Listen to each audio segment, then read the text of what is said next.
Hello guys, I'm JL. Today, you will know on how to determine and solve the grade of my students. This is the list of your students and their scores, the quiz scores, the performance test scores, and their quarterly assessment. First, we will get the total sum of the quiz scores.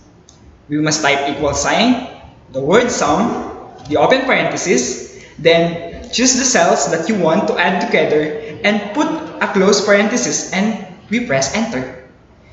And we drag the formula down to the last student using a small box on the lower right of the cell.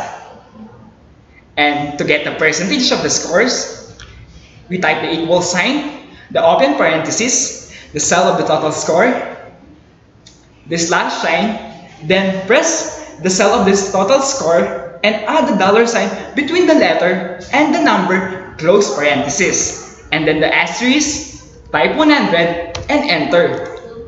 And drag the formula down to the last student using a small box on the lower right of the cell. Then we move to the performance test. To get the total, just use the formula using the total score of the quizzes.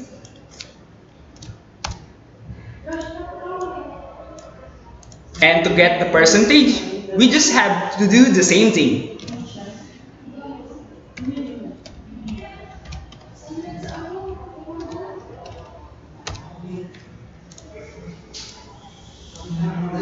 Then, we proceed to the percentage of the quarterly assessment. And we type the equal sign, the open parenthesis, the cell of the score, the slash sign, then press the cell of the score and add the dollar sign between the letter and the number, close the parenthesis, and then the asterisk type of 100 and enter. And we drag the formula down to the last student using a small box on the lower right of the cell.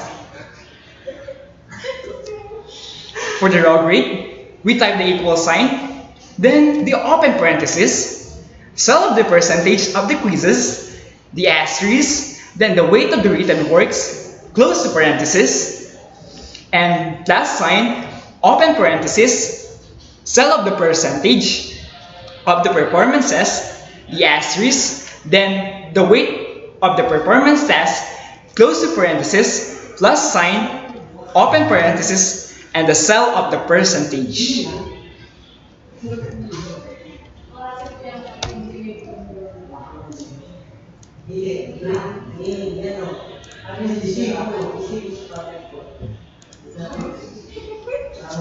For the transmuted grades, we will be using a transmutation table. We type the equal sign, the word look up, close parenthesis, the cell of the raw grade, comma, and we proceed to the sheet number 2 where the transmutation table is, and you press enter. And for the values to be locked, add the dollar sign between the letter and the number of the range. And lastly, for the ranking of the students, we type the equal sign, the word rank, open parenthesis, the cell of the transmuted grade, comma, the cell range of the transmuted grades with the dollar sign in between.